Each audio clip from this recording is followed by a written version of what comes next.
Welcome this week.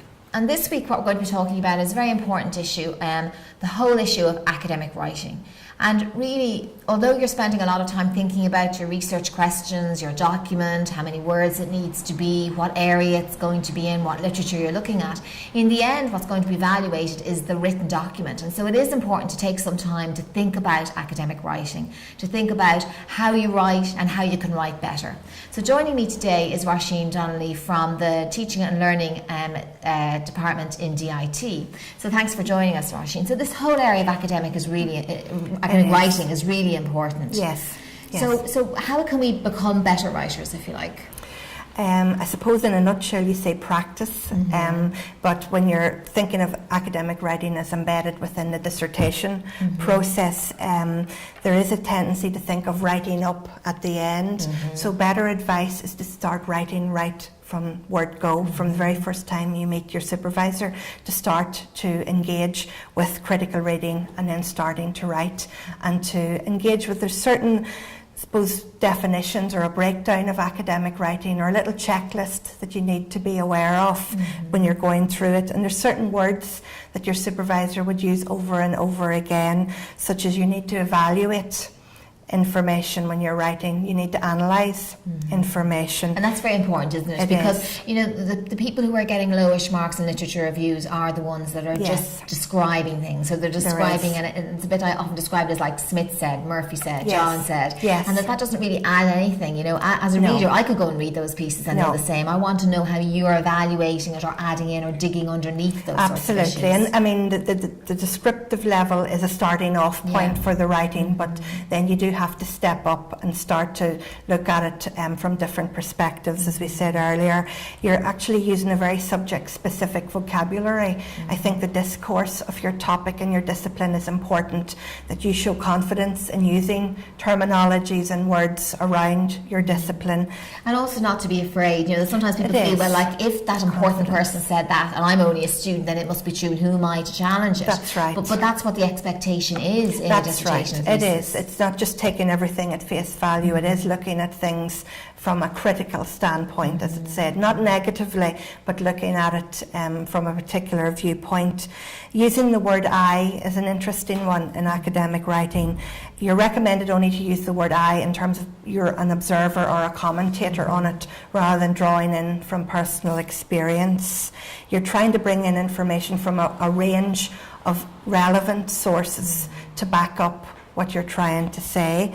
You're really referring to others in terms of building up an argument. And it's a style, isn't it? Isn't it? Actually, like when you read something, I mean, often a comment I would make to students is it's not academic style, is it there? Right. So phrases that are sort of phrases that we would use to speak, but they're not appropriate to be in this sort of document. That's right. So slang at all costs, to be avoided at all costs.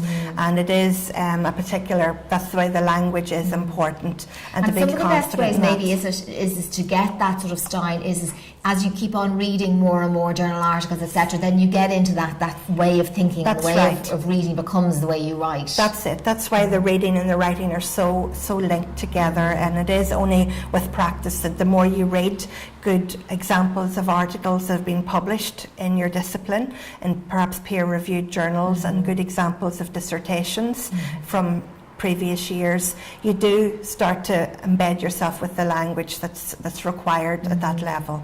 And can you learn to be a good writer? Like, let's say now some students have got back feedback from supervisors of literature reviews saying, you know, the flow of argument isn't there, or the writing style isn't good. You know, is it a lost cause, or is this something then that you can do to improve your writing? Not at all. There's lots of things that you can do in terms of supporting yourself. One of the key things you need to think about is the audience of the dissertation.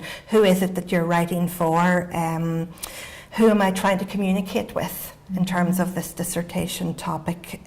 Who's even going to be interested in this type of research? Just little questions to ask yourself to help you start to get focused with that. Will everyone in the audience, just to use that broad term, the readership of my dissertation, will they agree with what I have to say about this topic?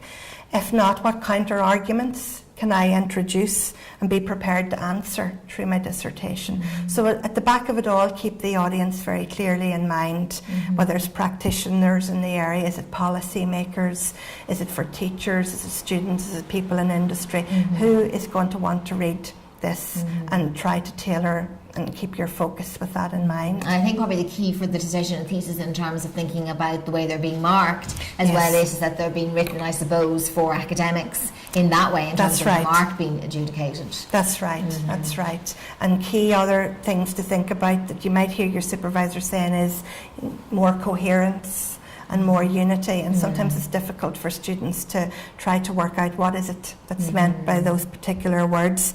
But the unity really is making sure that if you're introducing a part of a topic that you explored in depth in that section, and sometimes there's a tendency to flit between subtopics and not really give it adequate depth. So that's something just to bear in mind in terms of unity. And that would be somebody, you know, who would be sort of ending up on a 40 to 50 type of mark, would be somebody who's dipped into the subject and they've made an effort, but they haven't quite dug deep enough into it. And the best way around that to achieve unity is just to come up with a good organisational plan for your topics and arguments for each one, and to make sure that you're giving them adequate treatment at that particular point of time. And also to give yourself enough time, isn't it, to step away and have a think about the issues. Often, I mean, notice the first draft is never going to be a good mark of anybody's work at any level. It's always that delving back in and thinking about things in no first draft is ever published, no matter who's writing it. So it is a constant, I suppose, revisiting and revisions, and the whole notion of what proofreading and editing is required as well. But that reflection can't be sort of overemphasised enough, that people do need to go back and relook at their own work. And sometimes reading it out loud is very useful as well. Sometimes when we're reading it into ourselves, we still tend to miss things, but reading it out loud is one little tip that can help address particular aspects. Yeah, because things sound structures of sentences, and that can, when you hear them, you know they're all right. That's right, yes.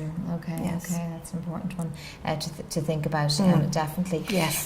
The other thing, I suppose, is this idea of telling a story, or often what I talk to students about is this idea that you have a string that has to go through the whole document, and you're sort of setting it up, aren't you? So you set up in the introduction the context, and then the literature review is the key issues leading to the research questions. Yes. But when you have research questions, then you've got to pull the string to make sure that then in the end it's the same issues are being dealt with. That's right. And, you know, a common mistake I find is that the research questions get lost somewhere. They do. That they're describing their data, but then they don't actually relate it back to what was the original question that I wanted to ask. And in that particular chapter, some people like to revisit the research question again as a reminder, both to themselves and to the readership.